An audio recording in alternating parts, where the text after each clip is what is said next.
November 5th, 2009, when Major Nidal Hassan opened fire at Fort Hood on that awful morning, shouting Allahu Akbar, killing 13 people, wounding dozens of others, until February. The Obama administration called that attack a simple case of workplace violence, not an act of terrorism, which would give the victims the medal and all the care and the benefits that would come with that. Now, this is what Sean Manning told us more than 2 years ago. This from Fox Files.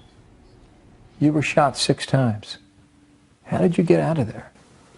I was fortunate enough that, I was able to stand and run, or stand and get out. And as I was going out the door, too,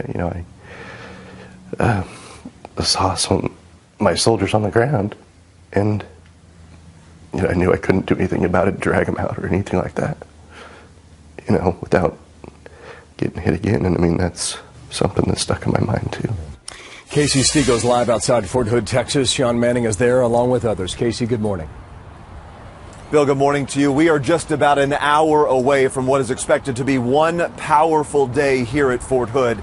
From a lot of people we've talked to on the ground, it is a day filled with mixed emotions because once again it reopens the wounds of that terrible November day when so many were hurt and so many lost their lives. But it is also a bit joyous in that this is something that the victims and their families and lawmakers have been fighting for. And today, their dreams become realized. 47 medals will be awarded in total this morning. Purple Hearts, one of the military's highest honors, and Defense of Freedom medals as well, which is the civilian equivalent of a Purple Heart, because it is important to remember that it was not just soldiers killed or wounded here.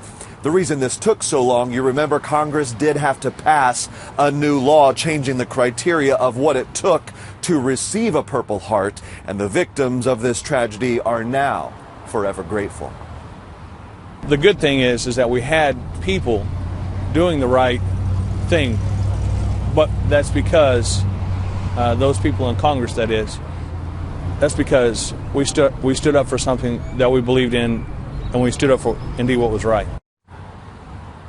Stood up for something they believed in, and that they did. A long list of dignitaries are expected to attend this event, including, of course, the governor of Texas, Senators Cruz and Cornyn. Ceremony expected to last about an hour, and as you said, Bill, we will be carrying portions of it right here in America's Newsroom. Thank you, Casey. Casey Stego there in Texas. We'll be back with you in about an hour. Thanks, Casey.